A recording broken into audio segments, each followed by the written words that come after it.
Oi, gente, boa noite a todos. A nossa aula de introdução ao estudo da parasitologia.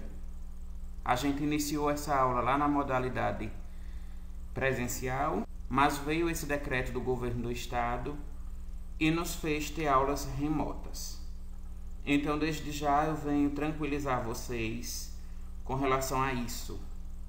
Dizer que cada um de nós tenhamos paciência, que a gente possa passar por mais esse decreto, por mais essas ações restritivas e que a gente possa superar juntos a pandemia. Ficar em casa é necessário para quem precisam.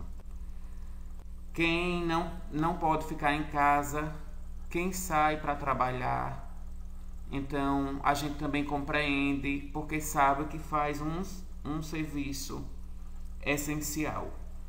Mas aqueles que puderem, fiquem em casa, estudem em casa. Também não relaxem, não deixem de estudar porque a gente não está indo para o curso. Muitos alunos têm essa tendência de achar que aula remota a gente pode ficar sem estudo, pode ficar sem esforço, mas não, pelo contrário. A gente precisa se esforçar mais e precisa, nesse momento difícil em que todos estamos vivenciando, não podemos perder o foco. Precisamos manter ali as nossas leituras, precisamos manter o nosso interesse pelo curso.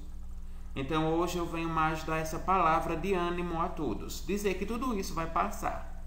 A gente vai superar a pandemia, a gente vai com certeza voltar a ter nossos momentos presenciais, estudar de forma como que a gente quer, não é de forma presencial, mas até lá vamos continuar seguindo aqui. Então eu vou continuar exatamente do slide que a gente parou lá no presencial para que possamos ter esse entendimento melhor sobre parasitologia. Gente, com relação à origem do parasitismo e os tipos de adaptações, ao longo da história, não é, dos séculos, os parasitos eles foram se adaptando ali às condições naturais, às condições ambientais, para que eles tivessem melhor poder de parasitemia. Isto é, os parasitos que antes eles não eram tão maduros assim suficientes para provocar parasitismo, com o passar do tempo, eles foram se adaptando a novas realidades, a novos ambientes e se tornaram mais resistentes e o seu poder de parasitemia ficou ainda maior. Então, eles sofreram algumas alterações nas estruturas funcionais para melhor se adaptar e se reproduzir, como, por exemplo, alguns parasitos fêmeas aumentaram seus ovários para que elas pudessem depositar mais ovos ainda ao longo de sua vida, né, parasitária, para que ela tivesse um potencial de multiplicação maior. E tiveram também adaptações biológicas, como, por exemplo, o aumento da capacidade reprodutiva para perpetuar a espécie.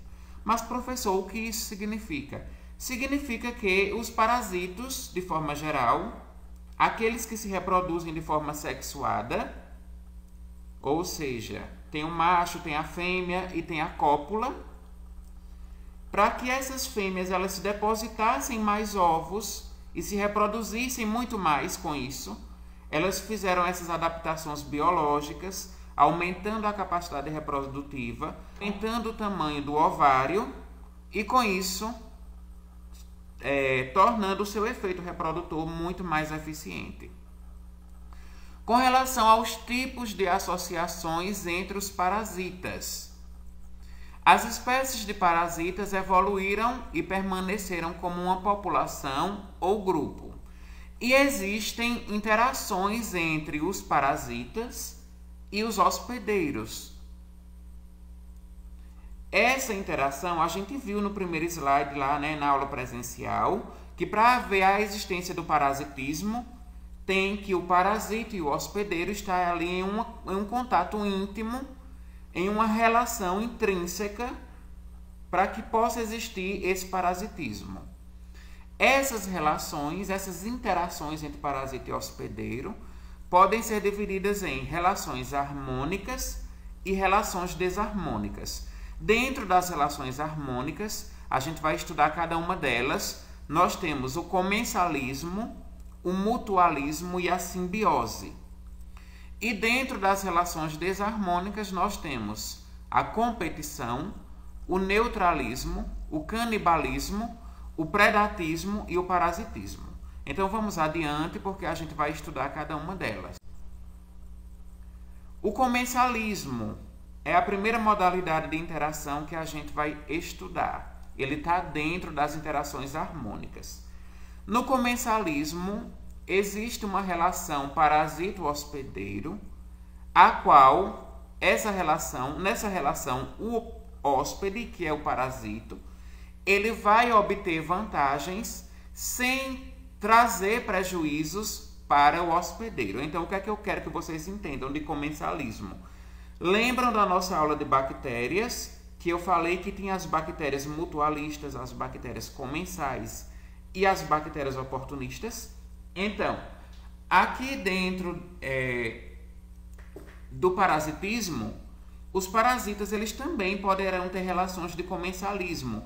É quando o parasito ele acaba infectando ali o hospedeiro, mas ele não traz danos, não traz prejuízos e muito menos não traz o adoecimento daquele hospedeiro.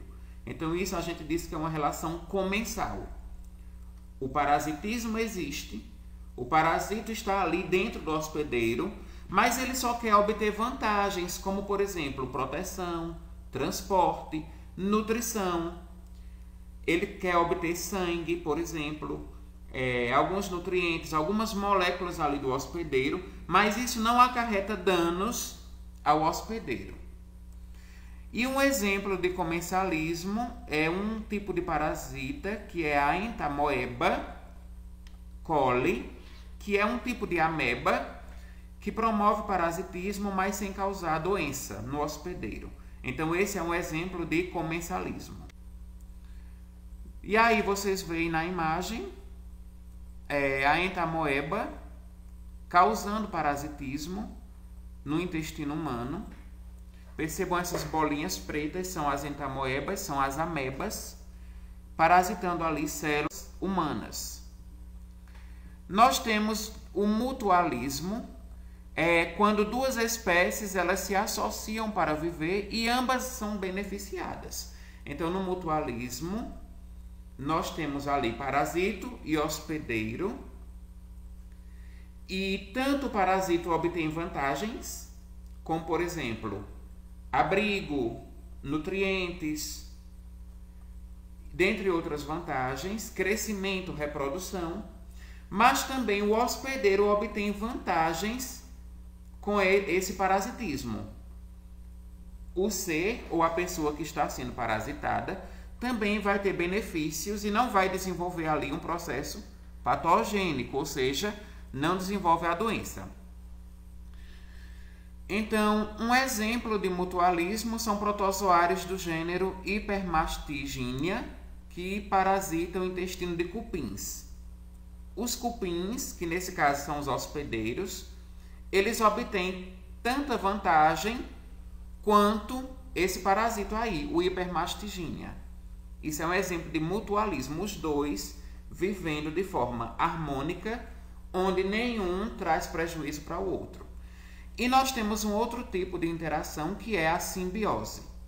Na simbiose, existe uma associação entre seres vivos, os quais são incapazes de viver isoladamente. O hospedeiro ele fornece abrigo, fornece fontes de alimentos, que por sua vez sintetizam substâncias necessárias ao hospedeiro. Então, na simbiose, o que é que acontece?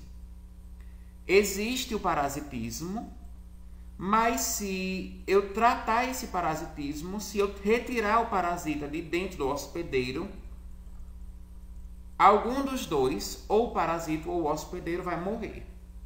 É o que acontece na simbiose. Os dois eles vivem numa relação intrínseca, numa relação meio que comensal também, sendo que quando eu interrompo esse processo parasitário, essa interrupção vai resultar na morte ou do hospedeiro, ou seja, o ser que está sendo parasitado, ou vai resultar na morte do parasito. E exemplos de simbiose são bactérias que vão parasitar o interior de protozoários de vida livre. Então, quando eu tenho um protozoário, que é um tipo de parasito, e quando eu tenho algumas espécies de bactérias que fazem a infecção nesses parasitos, quando há ali a interrupção daquele parasitismo, quando eu retiro essas bactérias de dentro desses protozoários, então as duas espécies vão morrer. Por quê? As duas se beneficiam e uma traz vida à outra. Aqui nós temos a imagem de um caranguejo, é um caranguejo eremita. Ele ocupa as conchas abandonadas, né, de outros caramujos, para que ele possa se proteger, já que ele não possui uma carapaça rígida. Então, esse caranguejo, ele vai se beneficiar ali de uma concha. A gente diz que a concha é o hospedeiro e o caranguejo ele é o parasita. O que é que acontece se a gente retirar o caranguejo de dentro da concha? O caranguejo vai morrer, por quê? Vai deixar de ter ali a fonte de abrigo, a casinha, né, entre aspas, onde ele se protege. Então vai haver a morte dele se a gente separar o caranguejo da concha. Isso é o que a gente chama de simbiose, esse processo, essa relação parasitária. Dentro das interações desarmônicas agora, nas interações desarmônicas, sempre vai haver ali um prejuízo para algum dos dois, ou o parasito ou o hospedeiro. Então nós temos o processo de competição. Na competição, nós temos exemplares de mesma espécie ou de espécies diferentes que lutam pelo mesmo abrigo ou por algum tipo de alimento.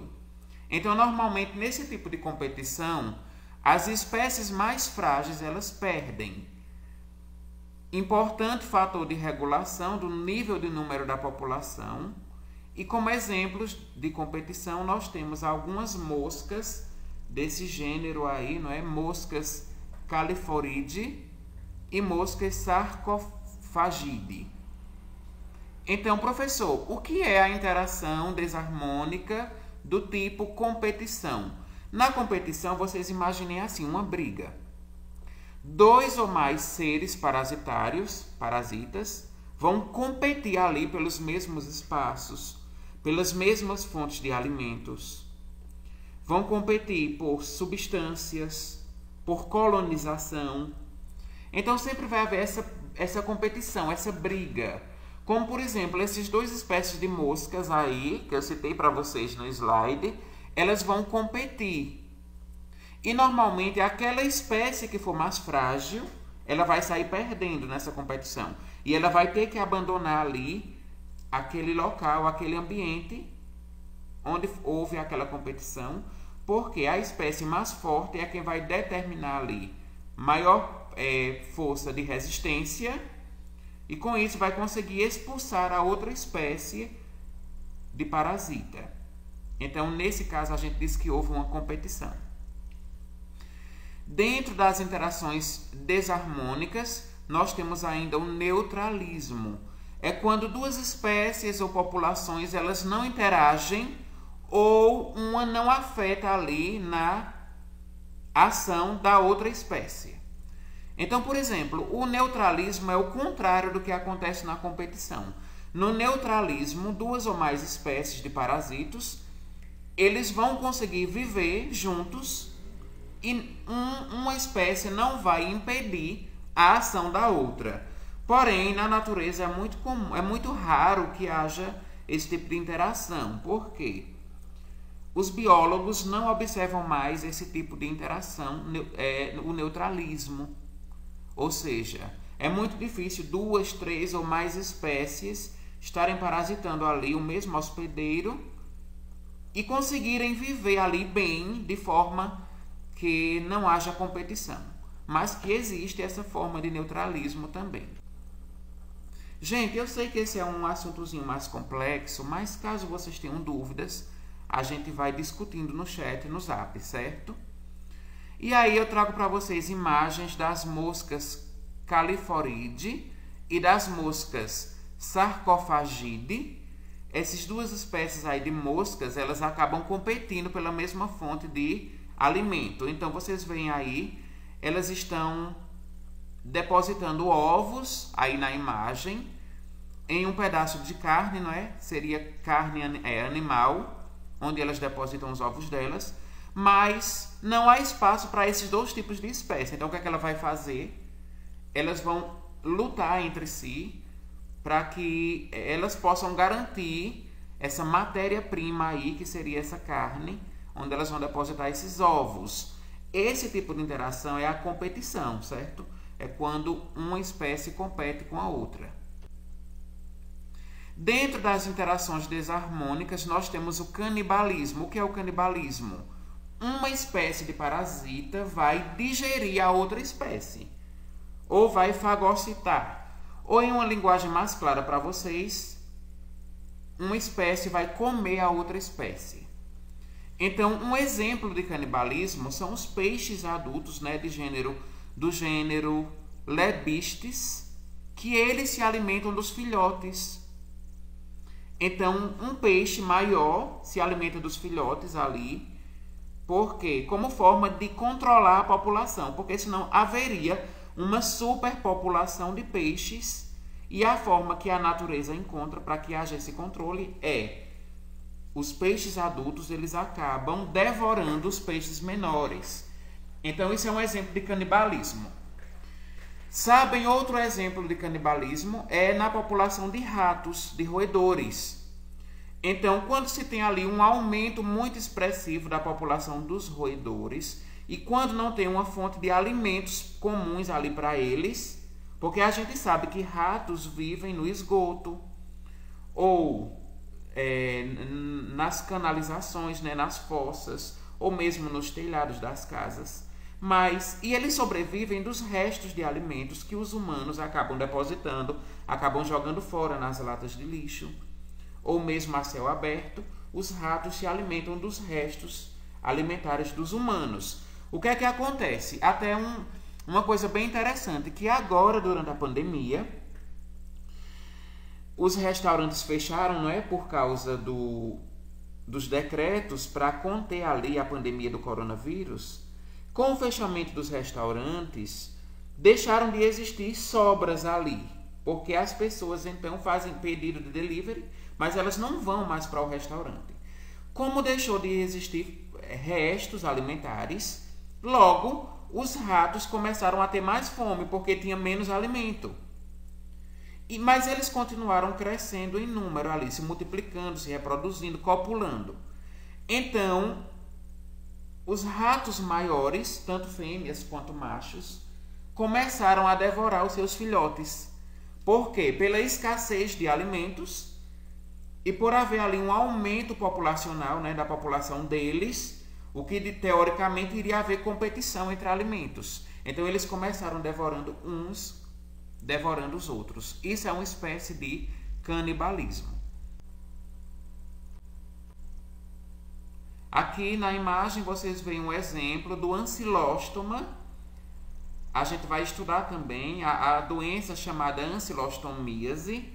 O ancilóstoma, ele vai parasitar ali o intestino humano e vai obter sangue, nutrientes, hemoglobinas, ferro. Por isso que vem a anemia no paciente com ancilostomíase.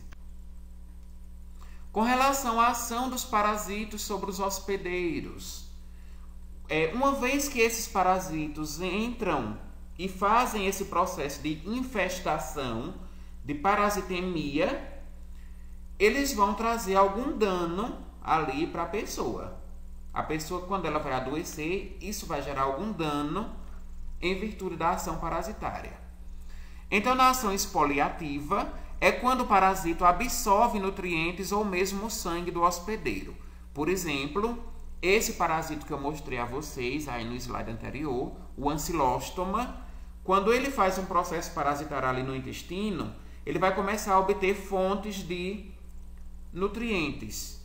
E também ele vai começar a sugar o sangue do paciente. Ao sugar o sangue do paciente, vai gerar o que no paciente? Anemia e outros problemas também hematológicos. Então, isso é um exemplo de ação exfoliativa. E, normalmente, na ação exfoliativa, o parasita ele vai obter esses nutrientes e vai gerar ali uma lesão inflamatória no tecido, o qual ele está parasitando. E nós temos a ação tóxica dos parasitos. Na ação tóxica, enzimas e metabólitos, eles podem lesar o hospedeiro. São algumas substâncias tóxicas que são produzidas pelo parasito e que causam danos ao hospedeiro. Então, por exemplo, reações alérgicas que o Ascaris lumbricoides faz no intestino ali do hospedeiro. Gente, o Ascaris lumbricoides é a lombriga, certo?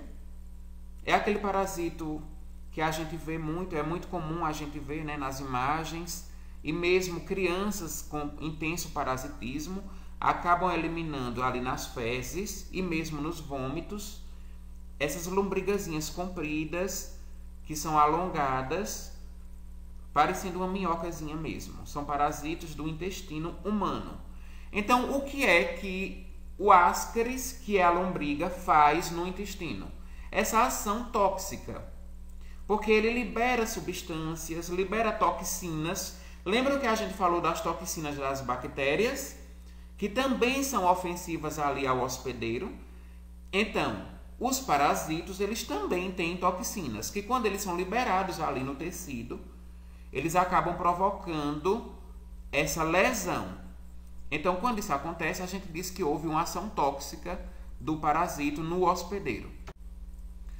Poderá haver também uma ação mecânica, é quando algumas espécies impedem o fluxo de alimentos, bile ou absorção de outros alimentos. Então, na ação mecânica, além do parasito obter nutrientes próprios ali, que seria para ser utilizado pelo hospedeiro, ele vai interferir em alguns processos metabólicos no corpo do paciente. Então, na ação mecânica, a gente vai imaginar assim, as complicações que o parasito traz para o hospedeiro. Por exemplo, o Ascaris, que é a lombriga, que eu acabei de falar para vocês sobre ele, o que é que pode acontecer? Eles se replicam muito rápido ali e não há um tratamento do paciente. Devido a esse grande aumento ali de parasitos dentro do intestino do paciente, eles vão provocar o que a gente chama de enovelamento. O que é um enovelamento? É um emaranhado ali de parasitos. Imagina você um prato cheio de macarrão. O que é que acontece com o macarrão ali? Eles não se misturam um no outro, eles ficam enovelados. Agora imagine vários Ascaris, várias lombrigazinhas ali, se replicando, se multiplicando no intestino do paciente. Eles vão sofrer esse enovelamento, eles vão ficar ali muito juntinhos, muito envolvidos uns nos outros, e isso vai gerar um processo que a gente chama de obstrução intestinal. E devido a essa obstrução intestinal, ele vai provocar também ali um quadro de inflamação no intestino, o que pode gerar outras complicações, como hemorragias, constipação, dificuldade ali de absorção dos alimentos, e isso vai trazer outros problemas ao paciente. Então, isso é um exemplo de ação mecânica do parasita. E a ação traumática é o trauma provocado por eles. Então, por exemplo, o cistosoma gera um grande abscesso hepático. Esse foi o trauma gerado pelo cistosoma. Uma lesão ali hepática que pode evoluir até mesmo para a morte ali do hospedeiro. Outro exemplo, a tênia, que é a solitária. A tênia, ela pode provocar ali uma perfuração do apêndice do paciente, gerando um quadro de apendicite infecciosa no paciente. Isso é um exemplo de ação traumática, certo? O trauma é a complicação que o parasito ocasiona no hospedeiro em virtude dessa parasitemia. Tem ainda a ação irritativa, é quando a mucosa ali, digamos, a mucosa intestinal ou o estômago, ele fica irritado, ele evolui para essa irritação, ficam ali alguns pontozinhos hemorrágicos, alguns hematomazinhos no local onde houve o parasitismo, e nós temos a ação enzimática, que é quando o parasito libera algumas enzimas para obter nutrientes. Dentro da ação dos parasitos, nós temos também a anóxia, que na anóxia é quando o parasito ele vai consumir todo o oxigênio ali da hemoglobina do hospedeiro. Então, a gente sabe que o oxigênio ele é importante para a nossa vida, porque é o oxigênio que é a fonte de energia para as nossas células. Diante de um quadro intenso de parasito, como por exemplo na malária, o parasito da malária, que é o Plasmodium, ele vai carregar todo o oxigênio das nossas células. Isso vai gerar um quadro de hipóxia para o paciente. Então, o que é que acontece num quadro de malária grave ou complicada? O paciente morre por anóxia, ou seja, ele morre por sufocação. Por quê? O parasito vai lá, a nível dos pulmões e também de outros órgãos, e eles passam a roubar a hemoglobina das nossas células, das nossas hemácias. E o paciente ele vai ter uma baixa saturação de oxigênio, porque todo o oxigênio dele está sendo roubado pelo parasito. Então, isso é um exemplo de ação parasitária que gera em uma anóxia, ou seja, em uma deficiência na oxigenação do paciente.